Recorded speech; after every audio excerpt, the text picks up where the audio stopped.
There's a saying we have in Kirundi that says one by kirezi, nabona ko chere. You see, it's like when you have something you may not see the advantage. I don't know if I should say the advantage or the value of it when you still have it, and then when you lose it, that's when you start seeing the value of it. So I feel like that's what happened to me. It's like, oh, you want to go study abroad because all you've known for the past 18 years is only Burundi. Then you get here and you're like, okay, it's nice. I love it here, but back home is better. Like, you look at all the students, international students here, we all come to study, but comes the winter breaks, the summer breaks, you can see the excitement on their faces. Of course. Yes, coming to the US was more of a dream, or the Hollywoods we all see. You reach here, there is a reality check. And you also have to realize, oh, so what's next after here? Is your life gonna be all about the US? Like, you come here, you live here. Seeing the patriotism the citizens have for this country, you know, if you can talk to any US citizen, they're very patriotic about this country of theirs. It's like, it invites you to actually think about yours. So, okay, Burundi, you know, okay, we have our own struggle, but it's my country. At the end of the day, I'm Burundian, representing and proud of it. Are we talking about you being a genius? No! I don't think it's about that, you know. I don't think it's about that, you know. It's not about bragging, but... I feel like I can brag about it. You learn how to balance everything. So there is time for everything. There's time for social life. There's time for studying. There's like, you learn how to balance having time for your friends, having time for school, and of course, the university as well doesn't give that chance to anyone. They also have some requirements in terms of GPA. Welcome back to Breaking the Mentality, and I want to thank everyone who's been watching our first episode. It really amazed me. Thank you for your support. And you know, this podcast is about talking about international students' life as they are studying abroad.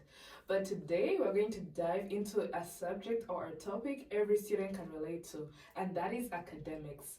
Now, coming to the US for school can be a whole different game. Yeah, it's gonna be a whole different game. But by talking about like the education system, the teaching styles, and also the expectations, it's not what we're used to back home. And trust me, this is going to be something that is going to help you and educate you on how you can adjust to the new lifestyle.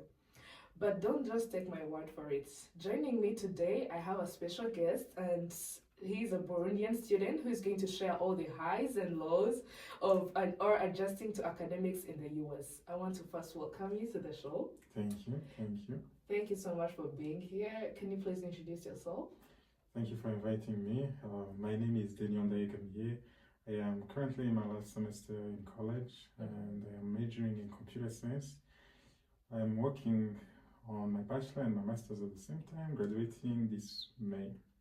Hopefully. Yeah, hopefully. There's still some time before there, so hopefully. Yeah, I hope you will make it. And that is a big achievement, doing your master's and also doing your bachelor's at the same time. Thank you. Praise God. Yeah. Do you think you can advise someone to do that? I would, because it saves time. As you can tell, 4 years in college, and I'm working out here. I'm 21 years old. I have both my bachelor's and my master's. I wouldn't say I'm set for life, but you know. I mean, you have a good start. There you go. Yeah. It's a good foundation to start on. Yeah, but let's be real. If we're talking about having a bachelor's and also your master's, that means that you have a big workload. And also you have to live, you have a social life, you have, to get your assignments done, you have to go out and, relax. How do you combine all that in a 24 hours day? I'll say you learn how to balance everything. So there is time for everything. There's time for social life. There's time for studying. There's like, you learn how to balance having time for your friends, having time for school, and of course, the university as well doesn't give that chance to anyone. They also have some requirements in terms of GPA that you need to meet in order to be able to be admitted into a master's degree. So even for the university, they need to be able to see, you will be able to actually do this. You will be able to combine it before they even, propose the idea to you. They need to trust you. Yeah, they need to be, at least according to your GPA, they need to be able to look at that GPA and be like, oh yeah, he he or she yes. is able to to do this. Yeah. Are we talking about you being a genius? No. I don't think it's about that, you know. I don't think it's about that, you know. It's not about bragging, but yeah, I feel like I can brag about it. you know, let's say it's the grace of God. Yeah, Amen. it's the grace of God. And what are you doing in your master's? My master's is in artificial intelligence. So much, but before we go deep into the academic section, I want to first ask you, what is US to you? How was it before coming? Did you dream to come here? That is the first question that I like to ask my audience, because everyone has different experiences. You know, my experience is totally different from Daniel's experience, and also from my first guest. The experiences are very different. So I'd like to ask this question to all my guests so that people can have different perspectives of what they had when they came in the US. Coming from Burundi, coming from, how I say, Saint Esprit, the big deal, US was a big deal. You hear someone going to the US, oh, they're genius. Yeah. They were able to go to the, oh man, they've made it in life, you know. Yes. And then you come here and then it's, you know, reality check, oh, this is not heaven. Yeah. You know, this is not heaven. Things, you know, are hard. You have to work. You have to work hard and things like that. At this point, I got to a realization that US is it's a place where you can come and learn from professionals who are actually putting it to work.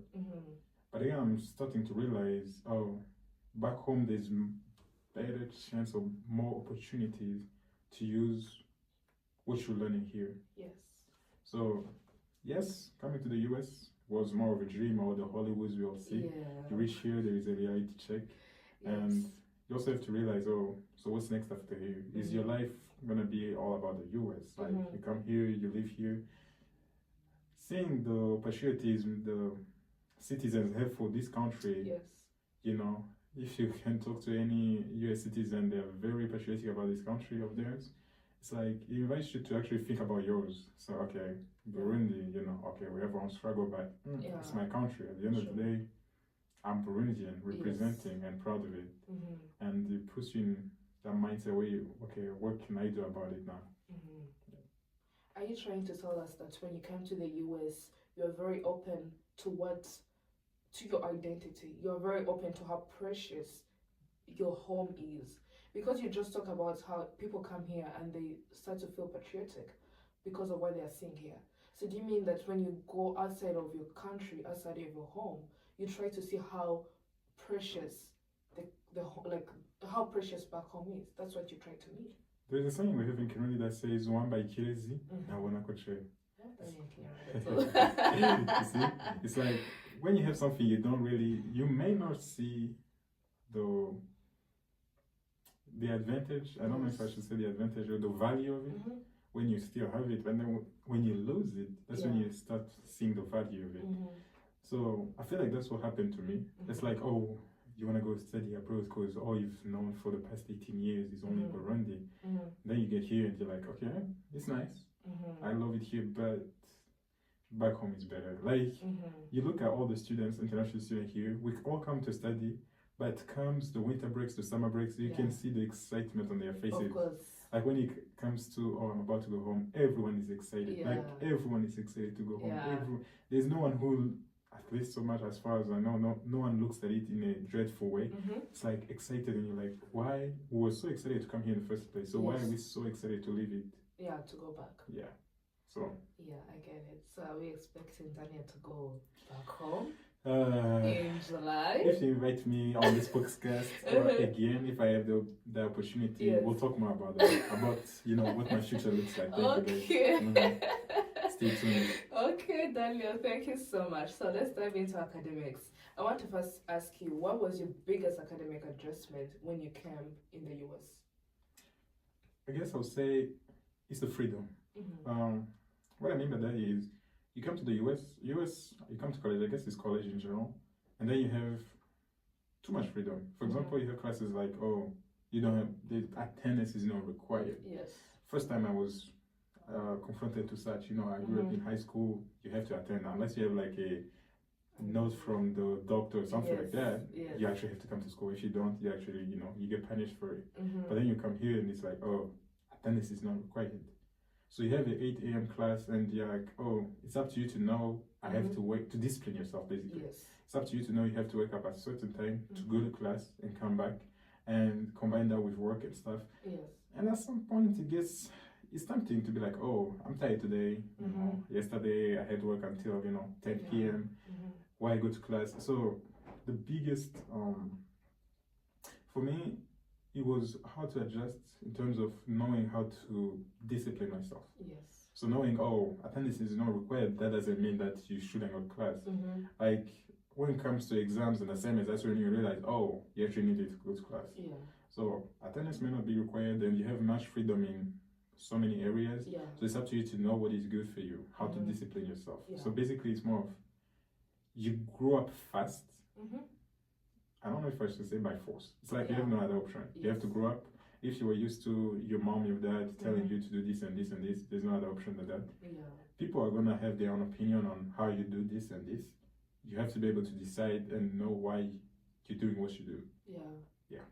So it means we have to be more careful with the decisions that we take towards our academics. There you go. Yeah, because when you talk about freedom is mainly concerned in other, in other aspects, in social life, in what you want to wear, how you want to behave. But when it comes to academics, if you talk freedom and you don't explain it, people lose you at that point. So I'm glad that you brought that, and I didn't have any clue about it, because my experience when I first came here, it wasn't required to go in class, and I'm like, okay, cool. Then I have my time. I can do anything I want. But I did know that when it comes to all that you said, assignments, projects, teamwork, I had to be in class. And what I liked about Americans, if you don't have your notes, most of them, they just want you to be independent. You don't have to, you don't have to go to your colleagues, lend me this, lend me that. You have to be kind of independent. So if you don't know how to use your freedom, then that means it affects your GPA, right? 100%. Okay. 100%. That is very crucial. Thank you so much for bringing that up. Welcome. Yes. And also, we know that Burundi is a French-speaking country. Yes. Yeah, and do you want to speak some French? Bonjour tout le monde, bienvenue sur ce podcast. J'espère que vous aimez. Yeah. Merci. I hope, I mean, at least I can listen. Trust. I know, I can me trust you, and I listen what you just said. Yeah, but coming from a French-speaking country and you're moving to an English-speaking country, did you face any language barriers, and how did you address to that? As you said, coming from Burundi, high school, primary school, everything was in French. Most of the English you learn is, how do you conjugate to be, how do you conjugate, things, or how do you build a sentence, that's all you learn from school and things like that. I never had such thing as speaking English, I never had such opportunities to actually, speak English with someone, get to have the opportunity. And then I come to the US. Most of the things I had done was, listening to podcasts, watching YouTube, English as you try to prepare yourself to this journey. And then I come here. At first, there was a language barrier, but I also like the fact that although there's a language barrier in terms of, how do I speak to this? How do I read this? How do I say this? You come here, there's some words, even water. It's like being able to know, there's a specific way, at least in the South, they say water. Like you can't just say, water. It's like, there's many things you get to learn here and there. But I also liked it. It was challenging, but it also puts me in a place, as I said, you have to learn English. There's no other choice. Like I was put, for example, with an English, an American roommate, born and raised in the US. We lived together for a whole year. After that, I became resident assistant for like 2 more years. That helped me be able to work on my English, on the way I speak it, with the locals. Yes. But basically, I liked it because it put me in a position where I had no other choice but to learn English. I had no other choice. Like I have to go to class, okay. I have to read books, okay. I have to do a quiz, okay. So there's no escaping it. So when there's no escaping it, you actually you learn how to swim. Yeah, you learn how to swim. Yeah. And were people welcoming to teach you? Were they like criticizing your English, or they were very open? This means professors, students, fellow international students. Yeah. Yeah. Were they welcoming? How was it? I'll say there's a difference between Burundi and here, I guess, without condemning it or anything like that. But in Burundi, it's like you say something wrong in class, everyone laughs. You know, like you were saying something in English and you even twist a word, everyone laughs at you. Yeah. Okay. But then I came to the US and I'm like, oh, I was scared because at some point some of them would be like, oh, can you repeat that? Like, can you like asking me to repeat that like 3 times? Yeah. But then it's like someone is actually interested in what you're saying. I don't know if that makes sense. Like, can you repeat? Like, can you please repeat? Like, you're in class, you're raising a hand, and my professor will be like, can you speak louder? Yeah. And the way they welcomed me and they never judged me, like the classroom never laughed at me for saying, you know, twisting a word or saying it wrong. It's just, you know, oh, I just moved on. No one looked at me weird. It just encouraged me to, for example, keep asking questions in class. Like, you're in class, you can raise a hand. Oh. Yeah. Give you an answer or ask a question.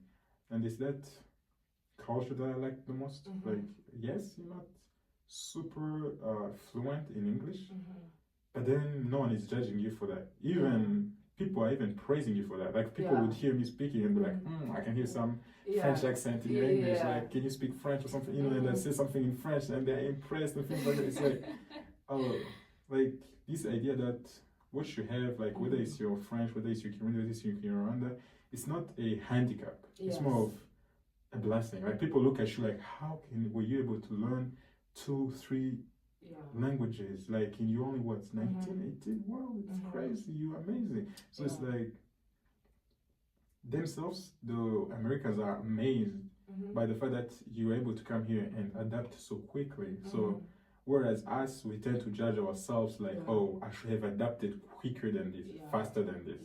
Yeah. So most of the time, thank you so much for what you said. But most of the times when we are conversing with our friends, American friends, they're like, oh, you have a good English. Where did you learn that? Do you have that in Africa? How is it? You know, they kind of ask you those questions. Most of the international students, they don't take it as a positive feedback. They just see it in a negative way. What is your take on that? Since you were in that position of just learning English. And I'm sorry, when we're saying that you were learning English, you knew English, but it wasn't, I hope, but it wasn't on the level where you would have a full conversation with someone. Yes. I guess my experience is a bit different than some of them. Because, for example, coming from Rwanda, I guess most of life, most probably your school is in English. Yes. So when maybe you meet someone like, oh, you speak English, like, oh, how long have you spoken English? It's like almost an insult to, oh, I've spoken English my whole life. So what do you mean? What do you mean? I don't know English or something? But then coming from someone who's mainly from a French-speaking country, and someone is like, oh, your English is amazing. Like, yeah, like, where did you get the accent? Like, it's true, I have an accent. It's true, my English is not perfect. Like, I know myself, my English is not perfect. And I feel like that's also something you also need to realize. English, depending on where you come from, first of all, your English is going to be perfect because English is kind of different. Like, every area has their own slang. Every area has their own words they can speak, they can relate to. So, okay, in Rwanda, there's a way you speak English, and then you come here, and then you meet with someone like, what's up? Like, you know, you need to be, they have their own English, you have yours, and of course, there's going to be some difference in it. So, I guess it's not a bad thing that they notice the difference. That's the thing. Like, you can't expect them not to notice the difference where there is a difference. Like, you guys did not grow up the same. You guys did not face, like, you guys did not grow up the same. You guys did not have the same opportunities. You guys did not learn English in the same way. They grew up learning English. You had to combine your English with Kenyan. You had to combine English with, you know, another language and things like that. So, at the end of the day, I'll say, do not be harmed by that feedback, like, oh, your English, it's going to be different. Like, think of it. we have someone from England coming in the US. They meet they meet someone and they're like, oh, your English is, of course, the English is different. English from British and English from the US is totally different. So that itself is not going to be an insult though. Like you meet someone who's British and they speak something in English and you're like, ooh, where are you from?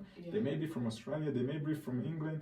That's a genuine question. So it's not even an insult to the way you speak English. It's just that we all have different backgrounds, I'll say.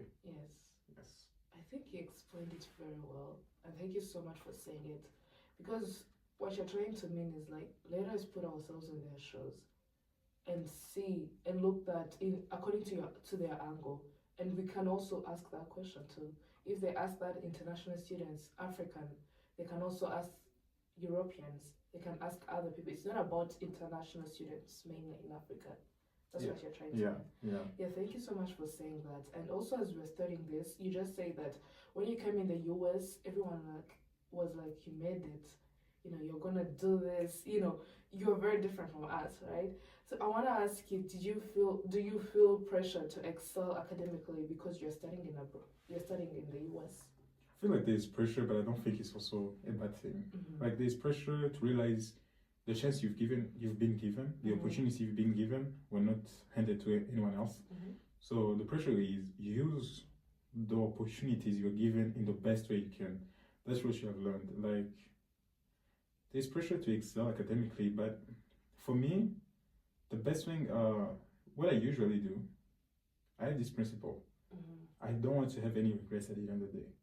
So I do my best, whether it's social, whether it's academically, I do my best in everything I have to do, whether it's networking event, career fairs, I do all I have to do, step out of my comfort zone, that at the end of the day, I don't want to have any regrets. Like I want to be able to stand and be like, oh, I did all I could. And if the results maybe not match the efforts, it's okay. As at least I can tell myself, it's not me. Like I did all I could, everything else was in hands of God. So at the end of the day, yes, I think we are pressured to excel, but I don't think it's a bad thing. As long as you know you did the best you could, even if you're not the best at like in your class, the top student in your class. As long as deep down at least you know you did all you could, then you're gonna be fine. Yeah, that's true though. Because if you're here, like why did they choose you? You have to use all the opportunity that you are given. You have to stand out because we are in America. Like America is a diverse country, is a diverse community. You are here competing with Asians, Africans, Europeans, everyone. So you have to stand out. And also when you go back home, you have to be a good asset, if I can just say it. That doesn't mean that African universities don't give a better, degree, a better education. But when you come here, you just have to be kind of different, if I would just say. Yeah. But I think that applies to every area in life. Like whether you're in Africa, whether you're in Rwanda, whether you're doing a university in Rwanda. The fact is, there's many people competing, whether you're even in Rwanda. There's many people competing with you for that career, that job you want. So at least, did you do the best you can? Like, are you sure you did the best you can? Yes. Okay. Then you can have your peace of mind. Yes. Thank you so much for pinpointing that. But I would like to ask you, how do you handle professors' expectations and grading systems? I think that's the best thing also liked about the US is the professor-student relationship. And what I mean by that is, here you come and then professors invite you, can you come to my office hours? Like, I have office, like basically the professor will repeat that over and over again. It's like every time they're in class, they're like, oh, guys, my office hours are this time and this time and this time. You can come anytime if you have any questions. So, professors expect a lot. But I've also seen professors who are flexible in terms of, for example, a deadline. Like some of them are flexible to, for example, life is going this way, there's some challenges, they may not know, we have families back home, you're faced with some challenges. I've seen some professors, for example, being able to extend a deadline for a student, like not all of them, but a deadline for a student, being able to understand a student, and all that comes from this professor-student relationship. They're also humans, so they also understand, there's things like, if life happens. They understand that life happens. Yes. And because life happens, some things they may need to be flexible about. Whether it's even, you know, not attending class, being able to, you know, write to them, oh, something happened, personal reason, I can't attend today. You had an exam, for example. Some of them, I've seen some professors who are actually flexible to be like, okay, you can't do the exam today? Okay, let's push it to this day, like a day where you can come. Not all of them, but some of them. So coming to the years, that's one of the things I've liked, was the student-professor relationship. Yes. Relationship between them. I think that's what got me to, for example, being able to do teaching assistant in the first place. Yes.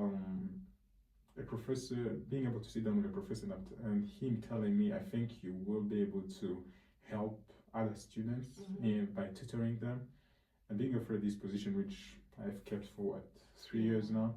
So yes, they have high expectations of what we're gonna do, you know, in class, grading, you know, they have reading requirements, for example. One thing I said about professors being able to extend a deadline, but there's also this idea that some professors are flexible in terms of, do they give you an A or a B? For example, 89%. Is that an A? Is that a B? 89? Yeah. It's a B. It's a B, but for some professors that can be an A. Yeah. So it's like, at the end of the day, the best, which is one of the advice I give to anyone coming here, is like, build that relationship with your professor. It's gonna be helpful, even if, don't do it with interest, of course, like something, you know, in like interest in your mind, but being able to know the professor, being able to talk to them, and they will be able to be flexible in so many areas. So at the end of the day, come, you are welcome to join us in the US. Yes. And I would say build that relationship with your professors. It's going to be helpful in life. Yeah. Not even necessarily in college. I've had professors writing recommendations letter for me like almost 10 times now. Yeah. It feels like I keep bothering them, but they always do it for some reason. Yeah. So I'm just saying, if you have to come here, grading expectations, professors' expectations, build that relationship. Sure. Let them know whether you're struggling in one area, they will try to help. Let them know whether, even if you're succeeding in an area, like, for example, that may open some opportunities for you that you never thought would be possible. So yeah. That is true, because a professor's relationship or friendship, not relationship, but friendship, can serve you a lot of things. Because some professors can, even though you say you can have an 89.98 or 70, some professors are very willing to give you an extra work so that you can, you know, top up and go in another grading, you know, have another grade. I think it all depends on how you are, the input that you put in class, and also how, you know, how willing you are to do your assignments. I mean, professors are very understanding. And also, if they invite you to a coffee, you know, break, they invite you to go out, you know, it's not about only academics. They just want to know. They're more interested about your life. Of course, as international students, they just want to know who you are, how is back home, which is kind of difficult for us to open up and talk about it.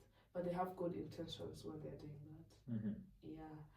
And the last question I want to ask you, what advice can you give to Burundians and fellow international students, African students?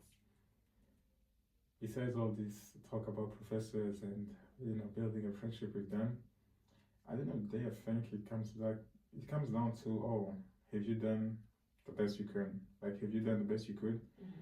Whether it's in the discipline, in terms of disciplining yourself, you know, classes, academics, social life. Don't stretch yourself, of course. Don't try to do impossible things, trying to be everywhere at the same time. You won't be able to. But being able, at least you'll be able to apply grace to yourself, knowing that you did the best you could. Like, you did the best you could. Whether it's social life, oh, you went to the events they invited you to.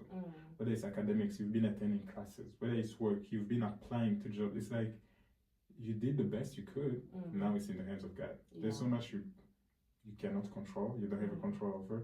So at the end of the day, you as a human being, have you done the best you could? Yes. Okay. Leave the rest to God. Yeah. Give yourself grace if it doesn't go the way you want. Yeah. It's all in God's hand. Yeah, it's always in God's hands. Amen. Thank you so much, Daniel, for coming to this podcast and for blessing us with your tips, you know, the highs and lows and explaining all that. Thank you so much. Thank you for inviting me. I hope to come back, guys. Tell me in the comments to invite me back. Sure, thank you so much. Do you want to end in French? If that's okay with you. Anything you want to say, you know, if you end in French, I think that will be very unique. Ok, merci pour avoir suivi ce podcast. Appuyez sur le bouton subscribe. Yes. Je suis désolé, mon français n'est plus ce qu'il était. Mais bon, merci beaucoup. And j'espère vous revoir bientôt. Thank you so much. Whatever he said, I agree. And I trust you. Amen. Thank you so much, guys. Don't forget to subscribe, as how he said. And if you want to give us, you know, tips and sharing us your stories, don't forget to follow our Instagram page. That will be Break the Mentality. That will be break_the mentality. Or you can follow me on my Instagram page. That will be ly_nk_er. Thank you so much, and I'll see you next time.